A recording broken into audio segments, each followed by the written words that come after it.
We certainly appreciate all the enthusiasm. That's always a good sign that we like to see, which means we're amongst each other who we love to be around. And Coach Kehoe, look at all your players. They're back in the back. Tell them to move up in the front. I know some of us are back row Baptists, but if they all can move up front closer, that would be great.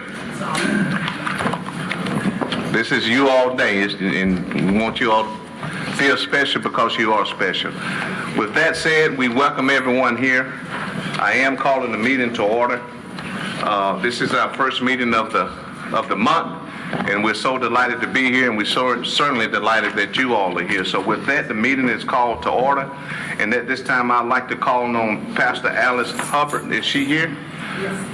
To come and do the invocation for us. If we can stand, remain standing, and I'll truly, Councilman Bailey will lead us with the pledge. Thank you. Father, we thank you for this morning. We thank you for this is a day that you have made. We shall rejoice and be glad in it. Father, we thank you for each and every commissioner and everyone that is represented here today. And we ask that you wrap your loving arms around each and every one of them, as well as their family. Father, we pray right now for first responders, for in the mighty name of Jesus, that they are enabled to do the work that they need to do. Father, we pray for our youth, Lord. We pray that they find something that will keep their mind occupied and away from evil. Father, I thank you in the mighty name of Jesus, what you're doing today and what you're going to do. I submit the agenda unto you. Father, I ask that you take each and every agenda that is on our list today, and that you bring it to fruition and allow provisions to be made for it. In the mighty name of Jesus, we ask. In Jesus' name, amen. Amen. Councilman Bailey. Flag, please. Attention. Salute. Pledge. I pledge allegiance to the flag of the United States of America and to the republic for which it stands, one nation under God, indivisible, with liberty and justice for all. Thank you so much, Pastor Herbert. You're welcome to stay. If you leave, it will not be held against you. And thank you, Councilman Bailey.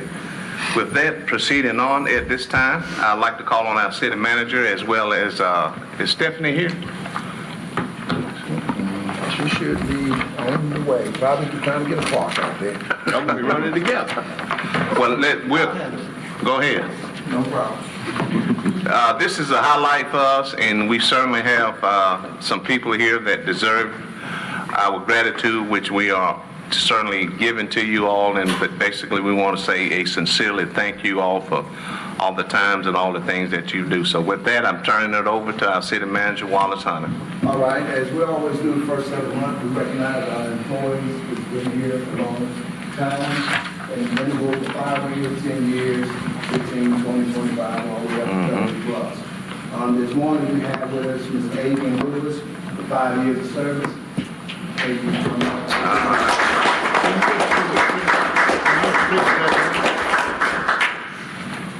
We appreciate everything you've done for the city. And 5 years, Stephanie will give you your certificate and your pen when she gets here. So you want to say You get it, well, the thing I needed to say, everyone has to say something. We've set that precedent, so you got to say something.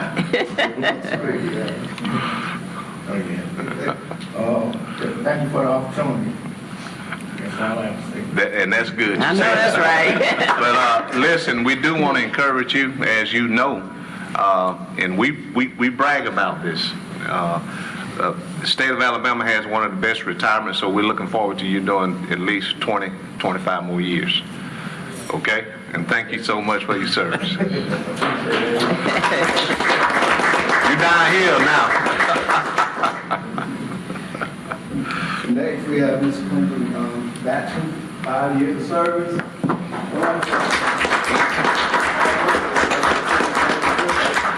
Hard work. Congratulations, man. Well, thank you very much for this opportunity. All I have to say is you can hear my accent. I'm from Trinidad. It's a lovely place, but I've never owed anything. So being here with the city allowed me to own a house. I'm a citizen of America. All right. My son is also in the army, representing the country. So I'm grateful for this. Thank you. Thank you. And as I told, Clinton, you 25 more years also. We want you here in the city working. I'm already 67. Hey, like they always say, it's just a number. Next, we have Mr. Christopher Thomas, 20 years of service. Yeah, then.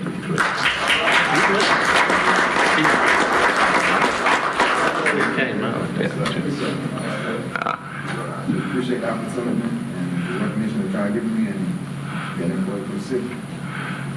It's 9 here for you now, Chris. You got a few more, 20 years. I didn't realize you hadn't been here that long. Yeah, I got 5 more. No, 5 to 10. We need 10. Who's counting?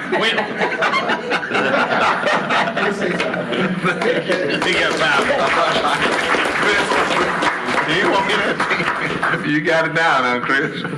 Who's counting, huh? Next, we have a guy who's been here for a good while. Mr. Anthony, not Anthony, he's not here, Tyrone Staff. Where you at? Tyrone.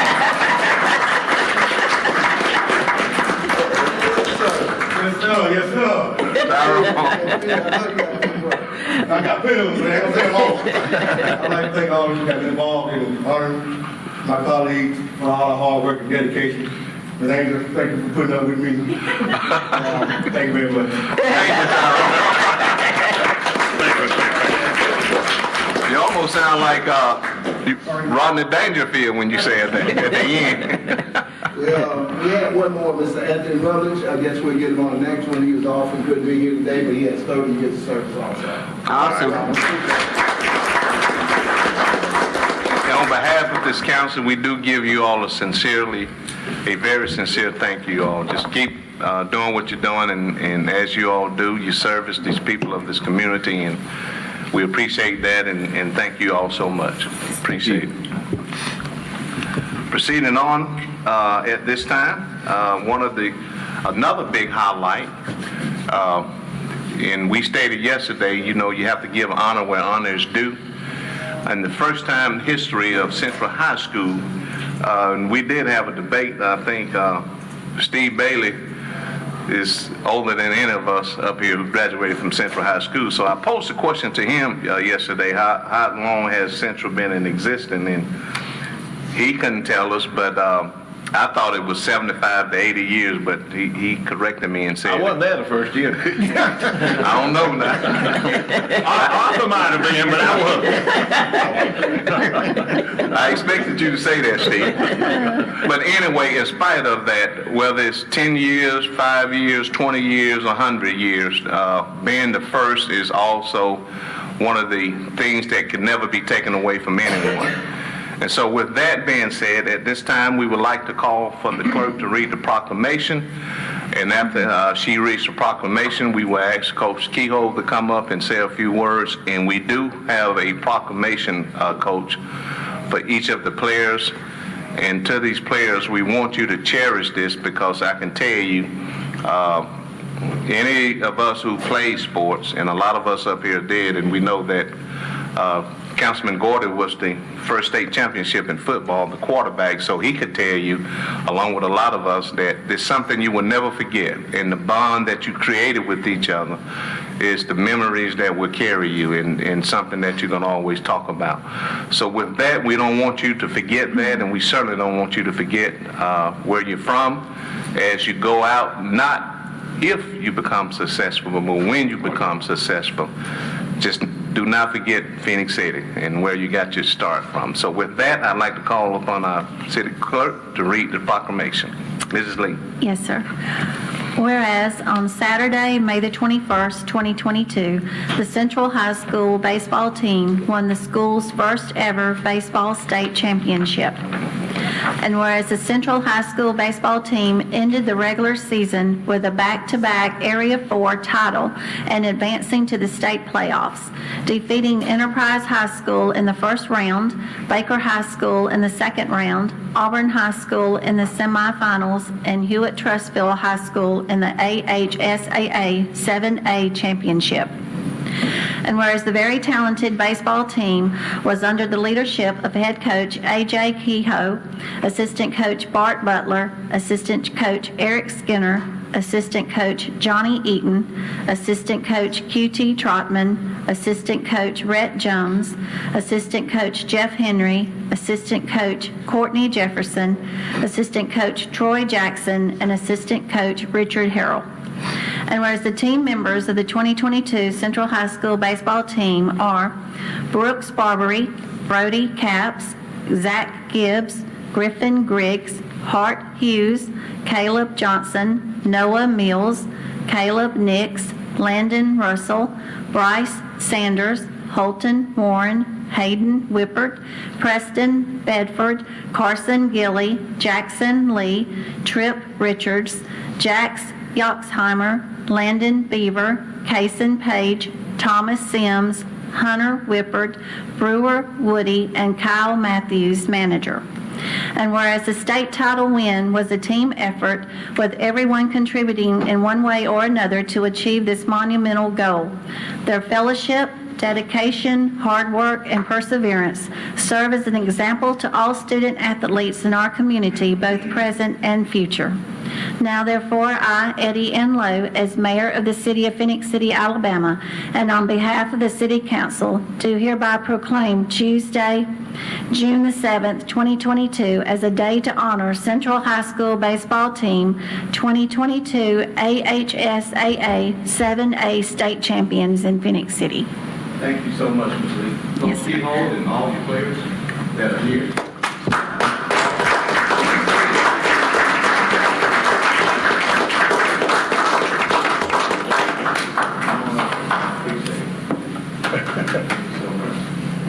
Congratulations to you all.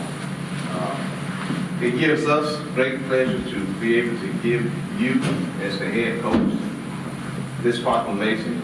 It's the first one in the history of Phoenix City that will go down in history. And you have made that history, and you're part of history. And as I stated earlier, it's something that you will never, ever forget. But I do want to challenge you all to continue to show the unselfishness and to think about others more than you do yourself. And when you get to that level where you are and where you've been, you have to think about your player more than you did yourself. So always keep that, and I promise you, you will always be successful. So again, Coach, on behalf of this council and myself and the city of Phoenix City, we give you this proclamation. And we do have one here for each of the kids that are here. And so we're going to leave that amongst you to make sure that each kid gets the correct one with their names on. And we do want you to cherish this. But again, congratulations. Don't ever forget how that felt. And always apply that to your life as you become successful. Thank you so very much, and we certainly appreciate it. Thank you. But you got to say something, and we want to get a picture. Sean, how do we need to put them, you want to take it from? Flip them around the middle. Put them around, and you, Coach, I know you orchestrated them a lot of times. So. That's my last time. Well, we appreciate you all so much, and thank you all for the efforts, and to the assistant coaches. Thank you all so much also.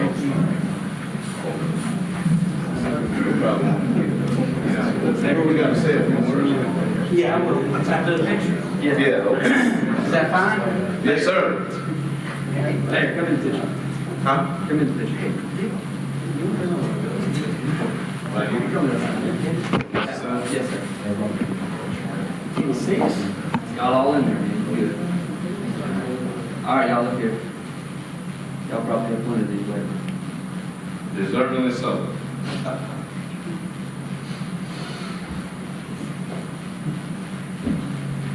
Hey, I'd like to just go ahead and say just a couple of things.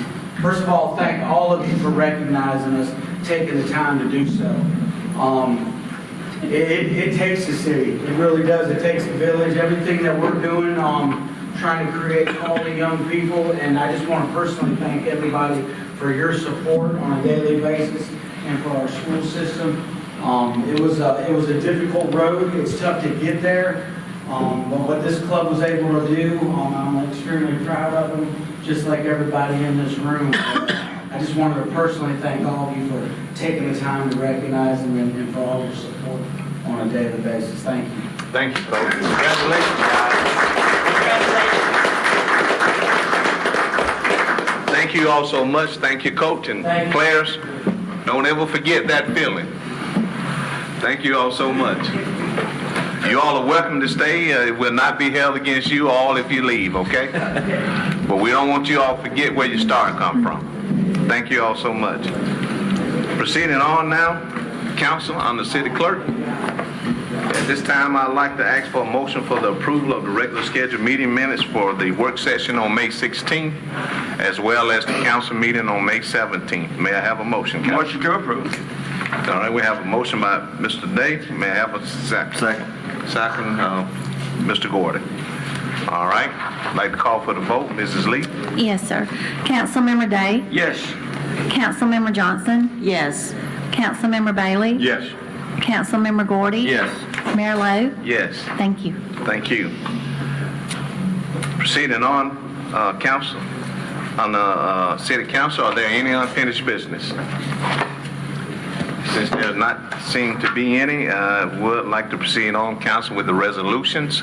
And on the administration, we have a resolution in reference to the satisfaction of a special assessment on property located at 308 16th Avenue South, Ramona Cabrera, owner. Mrs. Lee. Yes, sir. Whereas Resolution Number 2020-185, adopted on the 21st day of July 2020, affixed the cost for the demolition of an unsafe structure located at 308 16th Avenue South, Phenix City, Alabama, owner being Ramona Cabrera.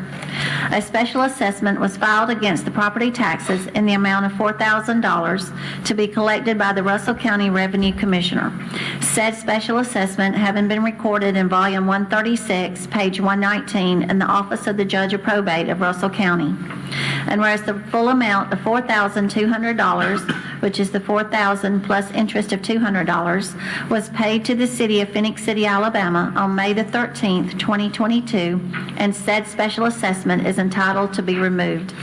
Now therefore be it resolved that the City Council of the City of Phenix City, Alabama does hereby constitute and appoint the Judge of Probate of Russell County, Alabama as its true and lawful attorney for and in its name to enter in the margin of the records where said special assessment is recorded, full satisfaction thereof, hereby ratifying and confirming any and all acts of said attorney in fact in and about said premises. Be it further resolved that a certified copy of this resolution be forwarded to the Revenue Commissioner of Russell County to release said special assessment placed on the property. Passed, approved, and adopted the 7th day of June 2022. Thank you so much, Ms. Lee. Council, we've all heard the resolution, the reading of the resolution. At this time, I'd like to ask for a motion, please. May I have a motion? Motion to approve. All right, we have a motion by Councilman Gordon. May I have a second? Second. Second, Councilwoman Johnson. Council, are there any comments, questions, or discussion? Okay. If not, I'd like to call for the vote. Mrs. Lee? Yes, sir. Councilmember Day? Yes. Councilmember Johnson? Yes. Councilmember Bailey? Yes. Councilmember Gordy? Yes. Mayor Lo? Yes. Thank you. Thank you. And proceeding on now, Council, on the administrations, we have a resolution in reference to making application to the Bureau of Justice Assistant for the 2022 Edward Byrne Memorial Justice Assistant Grant, known as JAG, for financial assistance. Mrs. Lee. Yes, sir. Whereas the United States Federal Government Bureau of Justice Assistance, through the Edward Byrne Memorial Justice Assistance Grant, JAG, Program Fiscal Year 2022 Local Formula Solicitation under the Omnibus Crime Control and Safe Street Act of 1986, PL 90-351 as amended, and other appropriate federal laws are anticipated to make available funds for local solicitation. And whereas the Phenix City Police Department, hereinafter referred to as applicant, is of the opinion that it would be beneficial to make application for such assistance. And whereas said applicant agrees to be accountable for providing the cash match toward the total cost of said project. Now therefore be it resolved by the City Council of the City of Phenix City, Alabama, that the mayor and city managers, authorizing officials, and Raymond J. Smith as chief of police are hereby authorized and directed to make application to the Bureau of Justice Assistance, Edward Byrne Grant, local solicitation for said financial assistance. Passed, approved, and adopted the 7th day of June, 2022. Thank you, Ms. Lee. Yes, sir. Council, we've heard the resolution. At this time, I'd like to ask for a motion, please. May I have a motion? Motion to approve. All right, we have a motion by Councilman Day. May I have a second? Second. Second, Councilman Bailey. We have the motion and the second. Any comments or discussion? Okay. Mrs. Lee, call for the vote. Yes, sir. Councilmember Day? Yes. Councilmember Johnson? Yes. Councilmember Bailey? Yes. Councilmember Gordy? Yes. Mayor Lo? Yes. Thank you. Thank you. And now, council, proceeding on the Parks and Recreation Department. We have a resolution in reference to a one-time compensation of $500 to the Central High School baseball team. Mrs. Lee. Yes, sir. Whereas the City Council of the City of Phenix City, Alabama desires to serve the residents by supporting recreational services. And whereas the City Council of the City of Phenix City, Alabama would like to recognize the accomplishments of the 2022 Central High School baseball team.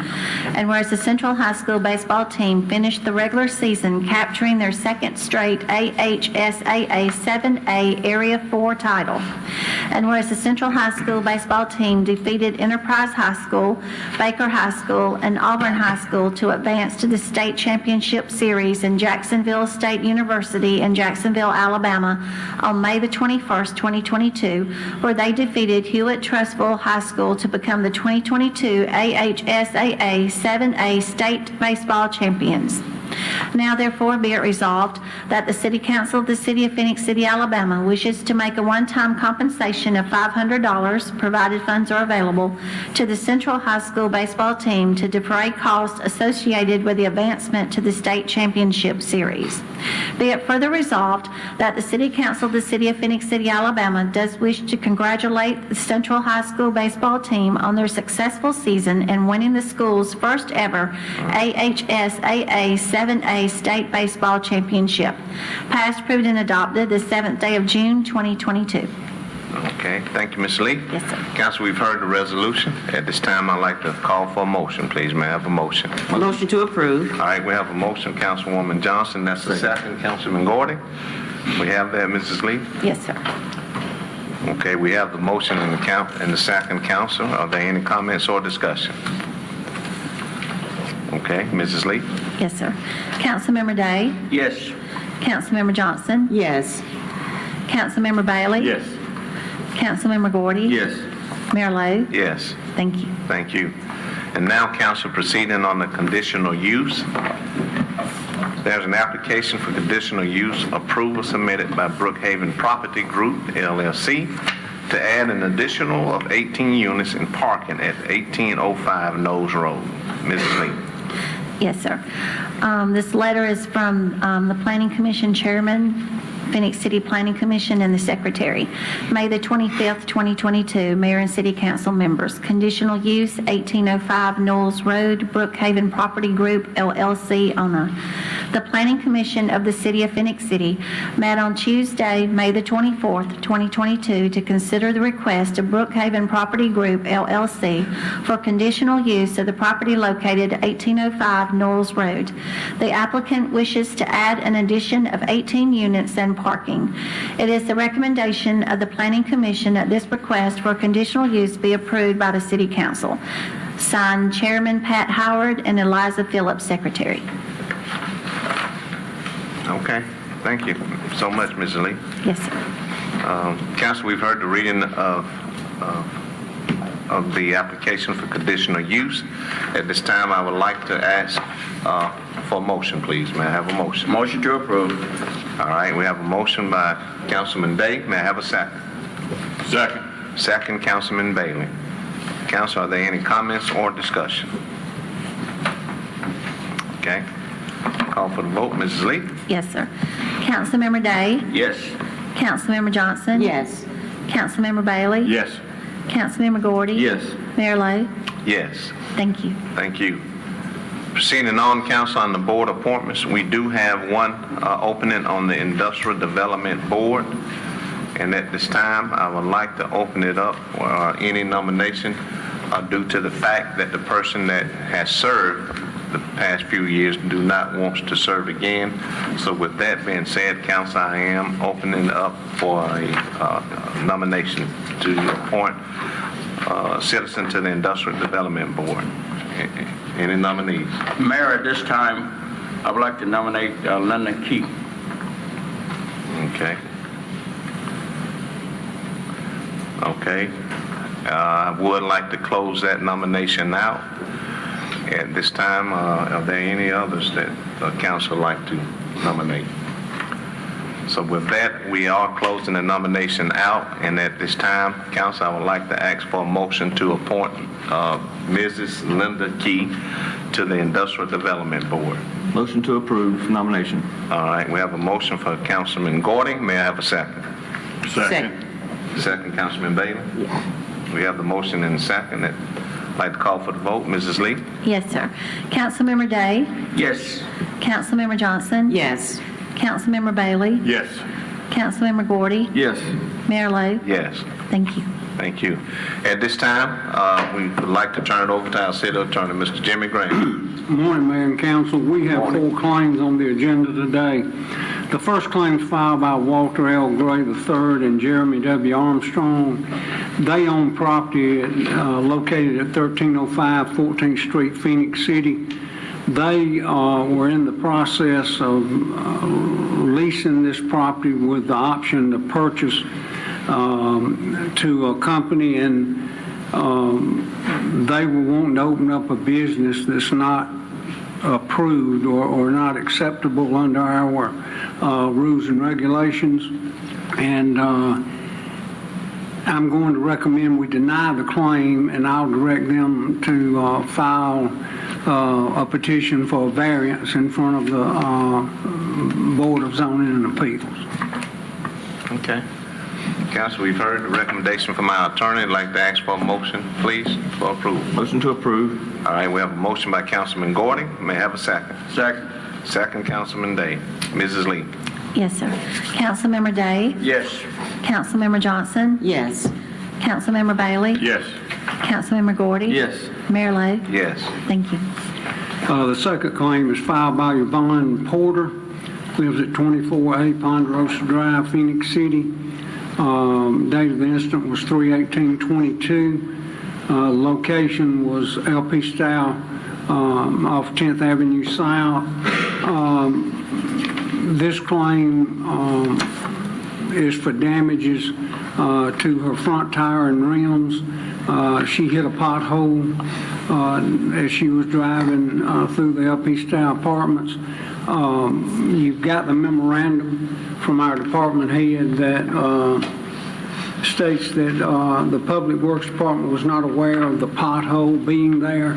Under Alabama law, we're required to have notice, and no notice has been given, so therefore I'd recommend denying this claim.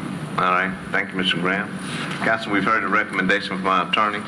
At this time, I'd like to call for a motion, please. Motion to approve. All right. Motion by Councilman Gordon. May I have a second? Second. Second, Councilman Bailey. Okay. At this time, I'd like to call for the vote. Mrs. Lee? Yes, sir. Councilmember Day? Yes. Councilmember Johnson? Yes. Councilmember Bailey? Yes. Councilmember Gordy? Yes. Mayor Lo? Yes. Thank you. The third claim, Mayor and Council, is filed by Jimmy Joe Mathis and Mike Mathis. Their address is 3900 26th Avenue, Phoenix City. The date of the incident is 5/5/22.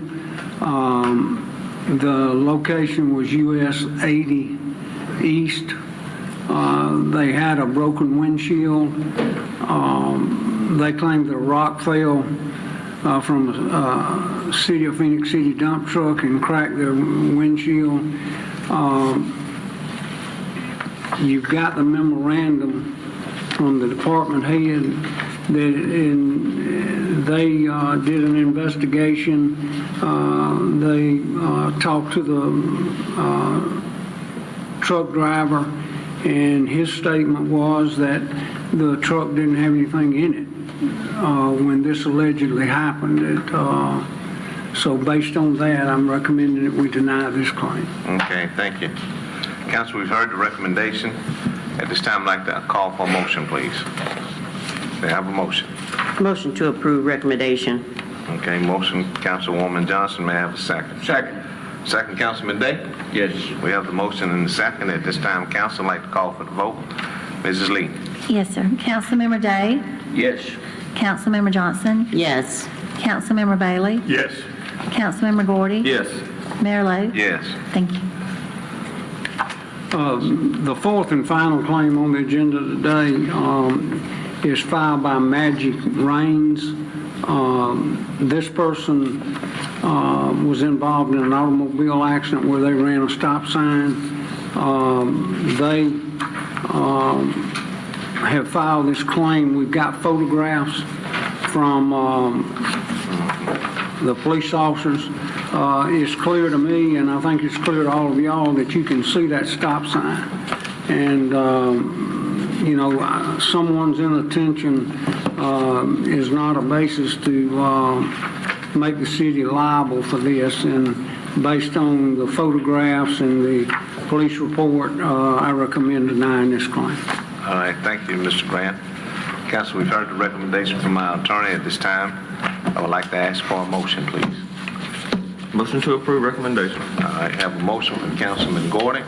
May I have a second? Second. Second, Councilman Day. Okay, with that, at this time, I'd like to call for the vote. Mrs. Lee? Yes, sir. Councilmember Day? Yes. Councilmember Johnson? Yes. Councilmember Bailey? Yes. Councilmember Gordy? Yes. Mayor Lo? Yes. Thank you. Thank you. Thank you, Ms. Lee. Thank you, council. Thanks to everyone, all our department head and all of our workers who are not here that serve this community and have been sucking it up for quite a while now, but we're all putting our hearts in it, and they're still continue to serve.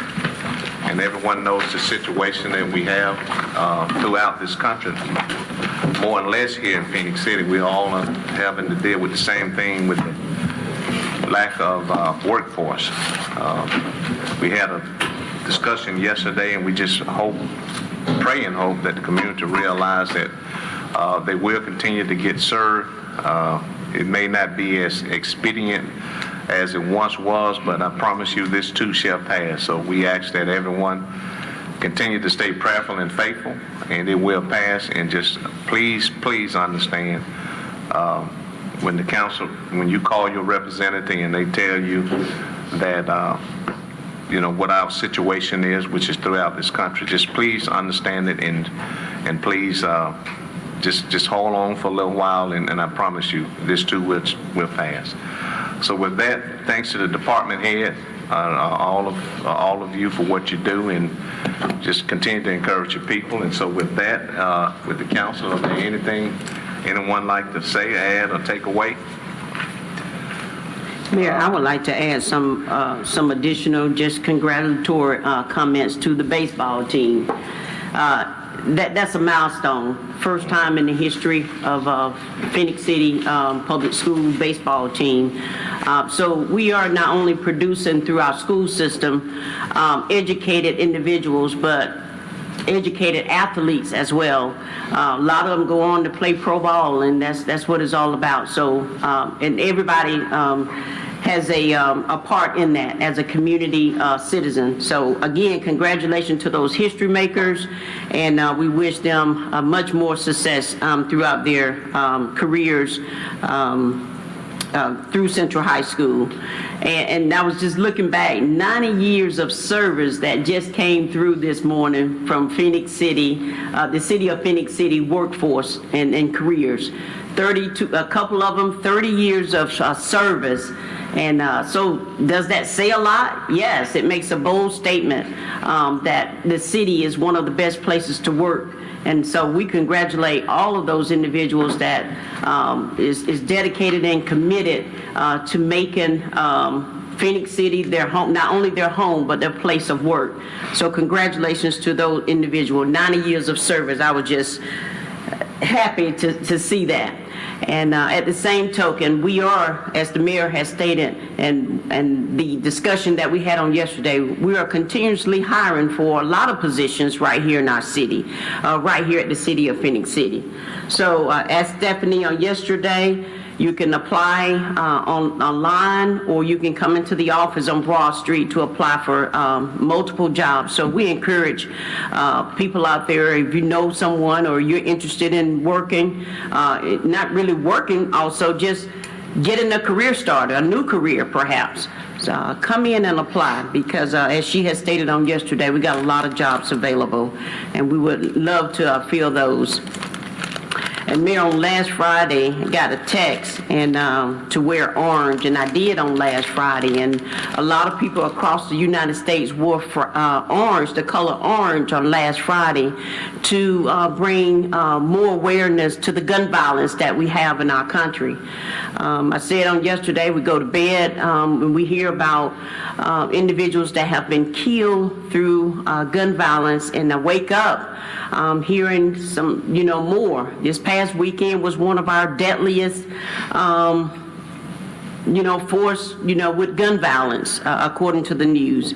And so we are pleading right now. We are asking everyone to be vigilant and just take care of what's yours, which is your community and where you live. And so right here in the 2nd District, we had one shooting on last week, and one shooting is one too many more, one more than we ever want. We don't want any. And so there's a call to action right now to stop the gun violence, especially right here in our communities. We want our community to be one of the safest places to live and play. And we are, through Parks and Rec, trying to get everything back, reopen, and find a place for our children to go, because absent mind is a terrible thing, and it's just a place where, evil can actually take over. So we want our children to be active in, extracurricular activities. We got different parks that are open. The Central Activity Center is open. The library is always open. Well, will be more so open now. Literacy is at, we want to continue to promote literacy. So, again, to our young people and our young adults and our older people, or citizens, period, let's make sure that we take care of one another, love one another, and let's stop the gun violence. I had to say that. I always, it just hurts my heart when I heard about those children in Texas. So we definitely don't want that in our community. But again, this is a plea to a call to action for all of us. We're all in this together, and we must work and love one another as God has loved us. So thank you so much, Mayor, for an opportunity to speak. Okay. Well, I was just waiting. I listened to Councilmember Johnson. She hit on just about everything I had on my list here, such as the baseball team. I too wish them the best, and they did a fantastic job. As has been said, risk to be redundant, they did make history here in our city. That's something to be proud of, and that's something for the citizens of Phenix City to be proud of as well. I also did the same thing Mr. Johnson did. We got a total of 90 years for those citizens that worked for the city of Phenix City. And I say to, as the mayor has already alluded to, the city has some of the best incentives that you can find in a city this size. And that's something to be proud of. One other thing, I had the opportunity to visit at the amphitheater at the Diabetes Walk. As I walk, I talked to Mr. Jimmy Graham. He and I walked all the way around the other side of Columbus, came back. We was talking mostly about the Jimmy Graham there down in Florida, taking it easy. But anyway, we had a good walk on Saturday. And then I left there. I went down to, let me say this, Mr. Dixon is the one sponsored that. Mr. Dixon and his staff sponsored that particular walk. Now, down in Meadow Lane Park, Mr. Desmond Morgan, kickoff against Bowling. I was there at 1 o'clock down there on Saturday, and believe me, folks, he had plenty hot dogs and hamburgers and stuff, and I enjoyed that as well. I also taking my grandboys with me, and they had hot dogs and what have you. They enjoyed it as well. This is something that these folks are doing something in the city, and it's going to take all of us to curtail the violence and here in our city. Not only here in our city, in the Chattanooga Valley area, it's going to take everybody on both sides of the river, and I'd say throughout the state of Alabama and wherever.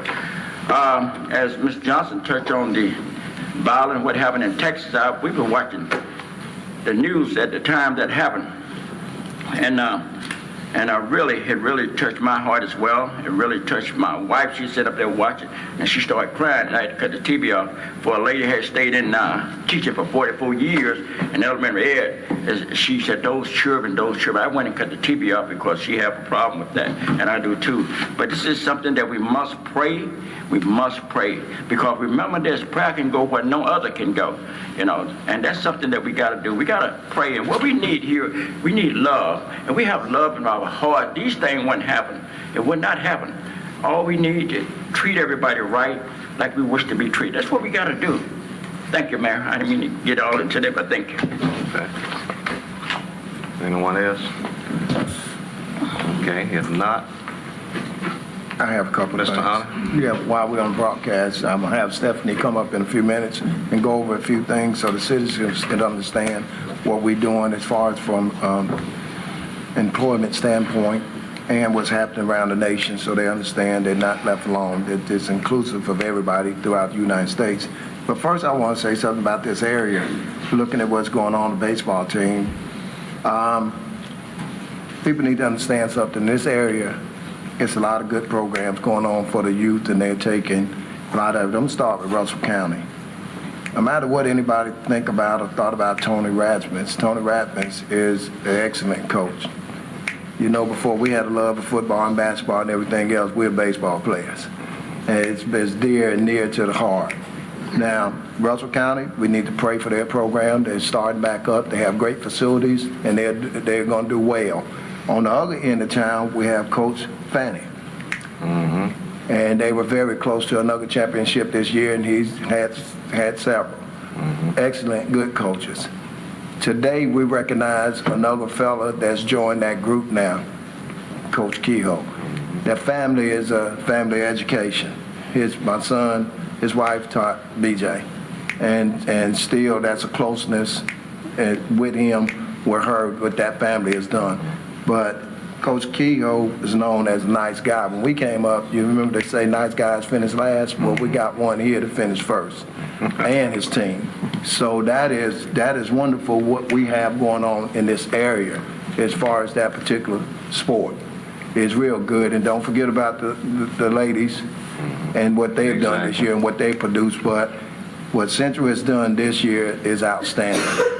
I mean, it really is. That group of young men have done an excellent job with the leadership of the coach. At this time, I'm going to ask Stephanie to come up so our public understand what's going on with the workforce here and what's going on, in the surrounding areas, and some numbers, and we're going to pass out some things you all, so you'll have these things to discuss with your constituents that are around. We talked about this over and over and over again, and looking at what our labor force is right here in this town, in this city. Thank you, Stephanie. Thank you. And a lot of people need to understand throughout the United States, over 4.4 million people walked away or quit jobs last month by itself. And each month is gathering and getting to be more and more, and looking at the way they calculate employment rates. So Stephanie, I'm going to let you get started on that. Yes, sir. Thank you. So you can pull city by city in Alabama through the Alabama Department of Labor. What is your labor market? So your labor market is people who are employed and people who are unemployed but actively looking for employment. That's how you determine your unemployment rate. So it doesn't necessarily mean that everyone who doesn't have a job is looking for a job. So the first thing I gave out is got the major cities in Alabama. This is just a page that Phenix City falls on. If you come down, it's got the first 4 months of this year, and then it's got the average. So the average civilian labor force for Phenix City is 15,130 individuals. When you look at our population, which is 36,461 according to the 2020 census, that means 41% of our population is either employed or looking for employment. Then you've got the number of individuals that are employed and unemployment, and how you get that unemployment rate is you take the number of individuals and divide it by the total labor force. Just out of curiosity, I wanted to see how Phenix City compared to some other cities, so I pulled their populations. So we're at 41%. The highest was Northport. 53% of their population is considered to be in their labor force. And then you've got Mobile, 46%, Montgomery, 47%, Opelika, 48%, and Prattville, 49%. So we're a little bit lower in that area with our population that is either employed or actually looking for employment. So this is, they update this once they get the statistics pulled. They update this each month. They do not have May's figures out there. The next attachment I have in there is an article that I received last week on one of the newsletters that I subscribe to and get. And I get these, nearly every week. It's just amazing what you get. I could give you a stack of papers 2 feet high to show, the different articles I get. But this one was 4.4 million Americans quit their jobs in April. And then one of the main industries that took a hit is utilities. They were the largest, your transportation utilities. They were the largest industry that saw a loss or people resigning employment. So that is us. Our utilities, our public works would be classified in that industry. But like I said, I get this all the time, and then this article, when you have a chance to read it, it goes on to tell you not only the 4.4 million in April, there were 4.4 million in March, 4.4 million in February that are quitting their jobs. It's people are leaving and moving on. And a big part, too, is you have a lot of your people, we had a lot of people eligible for retirement today. You lose a lot of experience. You have baby boomers who are retiring, and you don't have the generations up and coming to replace those people that are retiring. The third thing I gave you is just from the Bureau of Labor Statistics, and it talks about real in depth how do they determine the unemployment rate. Obviously, they don't poll every American and say, hey, do you have a job? Are you looking for a job? So they do samples, and what they do is compile those samples. They do, I think, 60-something thousand households a month, and they rotate that out every 4 months. So your figures for what they put out with unemployment rates are solely based on the responses of those surveys. When they change a quarter of that sample population to a different group, it could significantly change the numbers. It just depends on what they're doing. If they're saying we're going to take these 60,000 people that we're talking to and run our statistical formulas, and that's how we determine what the nationwide unemployment rate is. But people that are retired, people who aren't actively looking for a job, who are unable to work, maybe due to disability, if they're in college not looking, none of those people without jobs are counted as unemployed because they are not actually looking for work. So I just wanted to clarify that. I got another article and I didn't print it, but it was kind of an interesting statistic. This was in Montgomery's local newspaper. If every unemployed Alabama resident that was looking for a job got a job, we would still have 30,000 vacant jobs in Alabama. So we have 30,000 more jobs available than what we have people looking to join the workforce. So that's why you hear unemployment being low, but we're still having problems with staffing because not everyone's looking for a job, and then you have more jobs than you have people that are looking for jobs. Well, does anybody anywhere have the answer to why the people are not looking for jobs? They can't just keep waiting for the minimum wage to go up. It's where it's probably going to be or where it's going to start. Can't be looking for opportunities because opportunities are out there. Is there just a generation of people that just doesn't want to work anymore? There's not a That's loyalty correct. to companies anymore. no. Your people who, like we had in here today with 20, 30 years of service, that's getting to be a rarity where someone, wants to stay and has loyalty to a company. They don't, what I'm seeing, and I just met with an employee who left us last week and tried to talk to him because he had 18 years of service in it. He's a very young individual, and he took his retirement, and it blew my mind. And I pleaded with him, do you understand what you are doing? Yeah. And you're losing that. You don't have the loyalty from your Gen X has loyalty to companies, but when you get down to millennial and Gen Z, they company hop. They are constantly, whatever sounds like the better opportunity, I'm going to jump ship and go here. Or trying to work for themselves or work from home or something. That's what I was going to say, Councilmember Bailey. That's a lot. Yeah. Maybe they want to work for themselves or Yep. work from home or something and don't want to be, responsible to somebody. But, you got to start somewhere. And there's jobs out there. And when you, do that, you may find out it's the best thing in the world that you fall in love with where you are. Most of us here have done something for our entire life without changing it very much. Most everybody in this room. So it works. There's a whole generation of people before us that it worked for, and it works for us.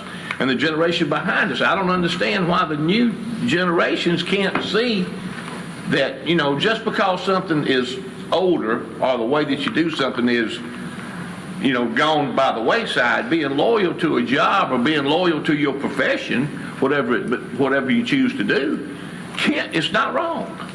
It's good to do that, to be loyal to it and work somewhere and get to the point where you can enjoy something. It's worked for every generation behind us, our generations, and it will for the new generations if they'll give it a chance. But I'm thinking they just don't.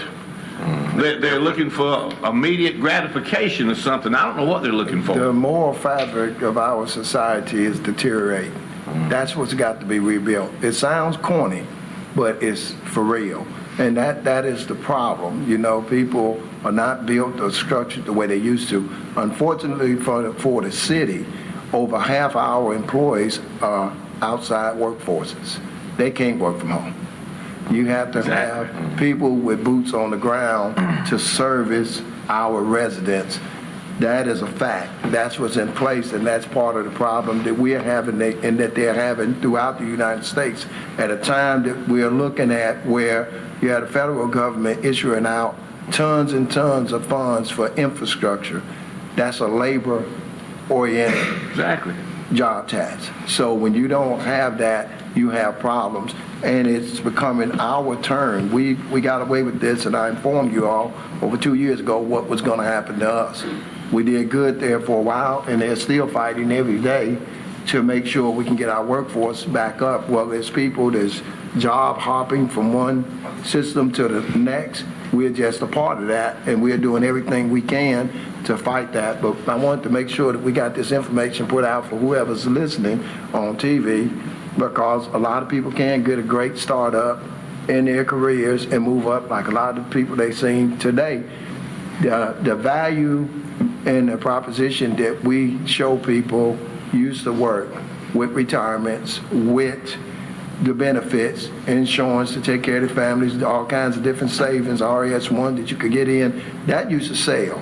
It don't sell as good as it used to sell in years past. And what Stephanie was saying earlier, so I make sure you don't get this confused when you talk about the guy, what the guy done was gave away his retirement.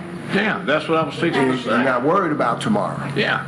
He's, so, at a very young age would have been, starting a second career. That's correct. That's what I don't understand. I know they want instant gratification, and they're looking, I'm assuming the newer generation is thinking that the money they make today will provide for their future. But look at here, I've been doing what I do for 50 years. Everybody in here has been doing a long time. Yeah.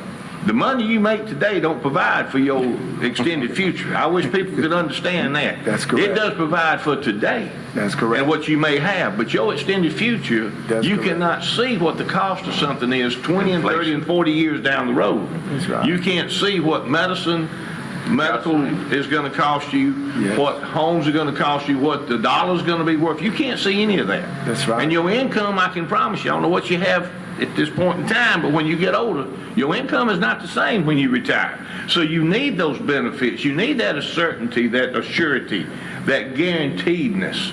You may have all the money in the world, but you can't afford to buy something if it don't exist. But when you go through these retirement programs like our city and the state of Alabama offer, it's there. It's really there.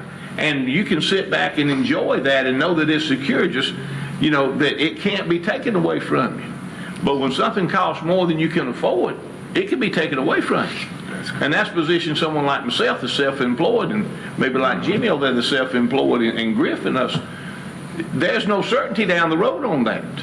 And you hope that you can afford it. You hope that you do. But that certainty is that, look at him, that's a wonderful thing to be sure of. Absolutely. And I don't understand them. They just can't see 20 and 30 and 40 years down the road. But trust me, it don't take long to get there. Well, Mr. And Bailey. when you're there, you're there. Well, Mr. Bailey, like Stephanie said, this young generation just looking at today and the weekend for having a good time and stuff like that. I was talking to a I talk to young folks all the time, and I was telling them, showing them my job 33 years, and I had the age and everything, and when I had to retire, but I'm still working, And I remember, we was talking about this on yesterday, I remember when gasoline was 30 cents a gallon. Look at it now, $5, almost $5 something a gallon. Like Mr. Bailey's alluded to, things are changing every day, and a lot of young folks don't look at investment. They don't look at stuff 10, 15 years down the road. They just look at it right now, and that's what's wrong with the system.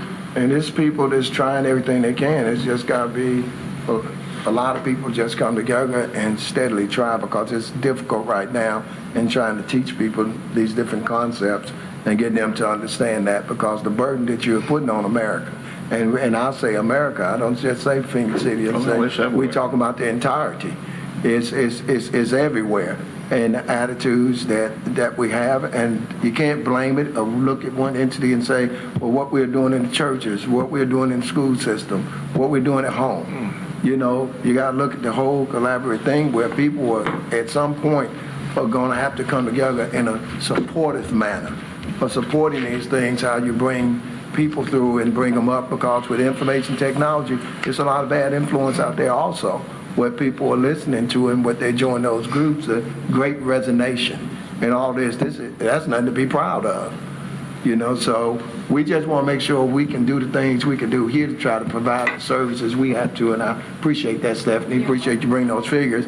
And this is information we have to put out to our citizens, because they are asking the question at times also, what's different now or what's going on? And I advise everybody, please watch the news.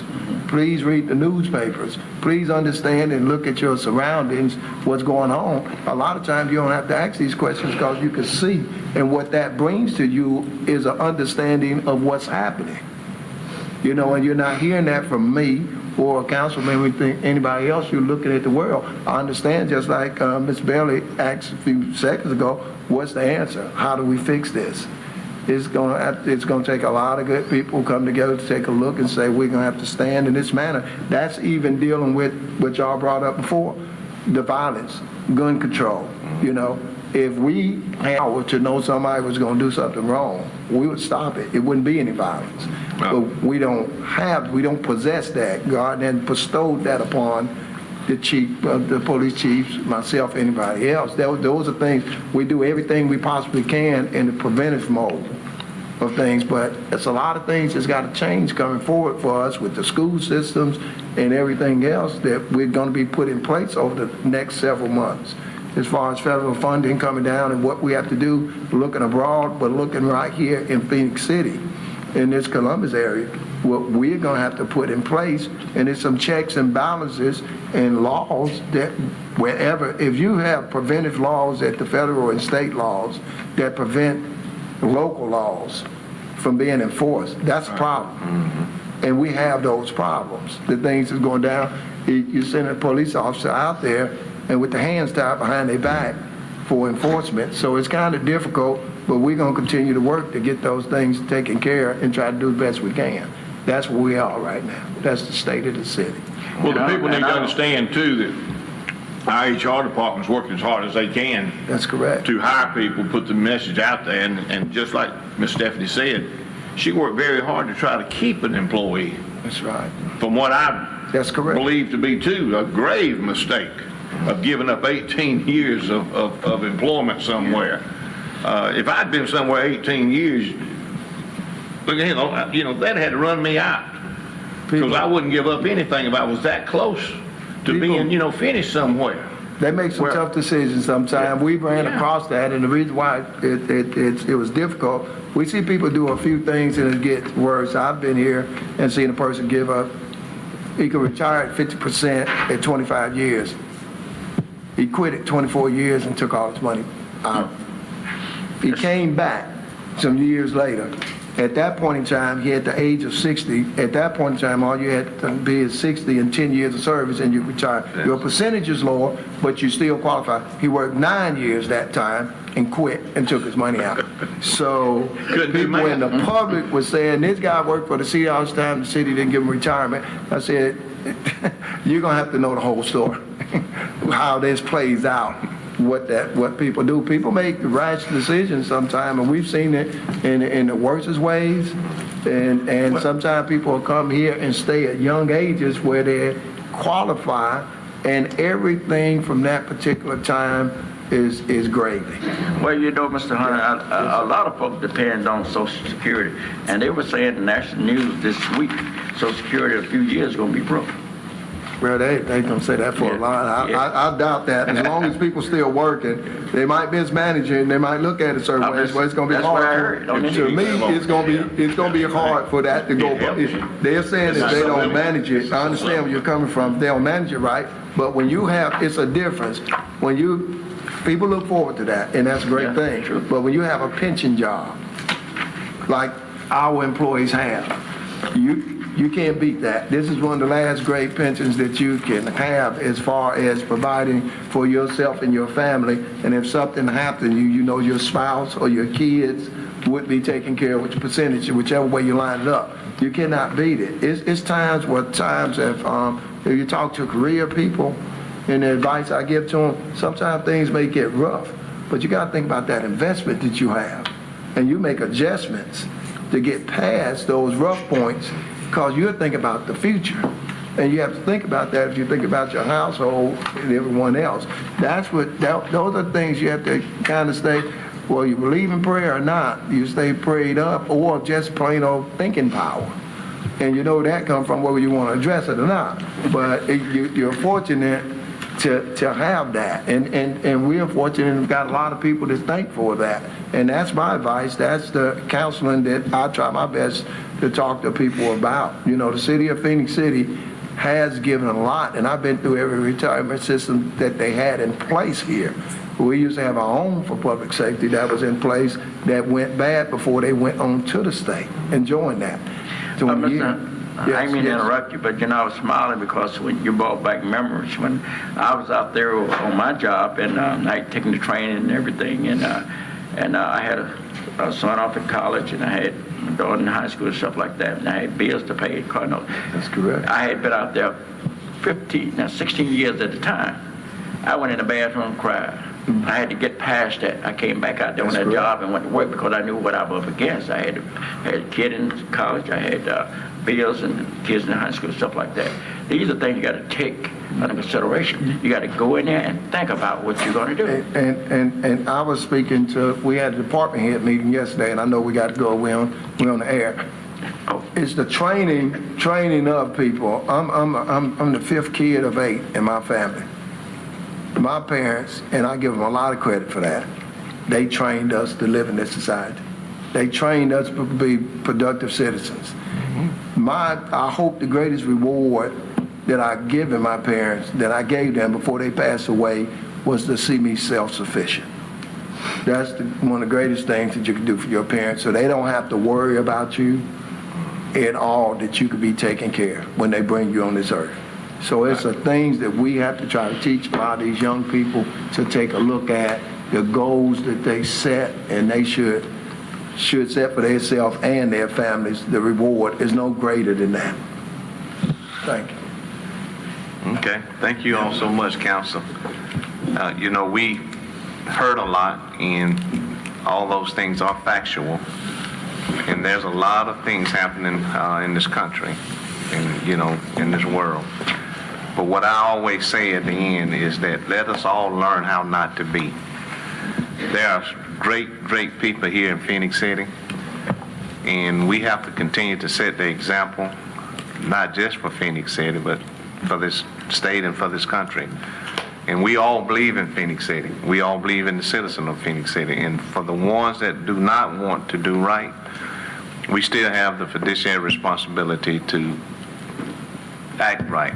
Because to get the right person, we have to be the right person. And that's why we give of ourselves for that reason. So we certainly want to thank everyone. Again, I just want to reiterate to all the citizens, we understand you just heard where we are as far as our workforce, so please understand, be patient, and we promise that those things will get taken care of. Maybe not as expediently as I stated earlier, but please be patient. And we thank you all so much. We thank CTV Bean for bringing this to the citizens. And let us all remember let's continue to lift each other and to lift this community. Thank you all so much, and we do stand adjourned.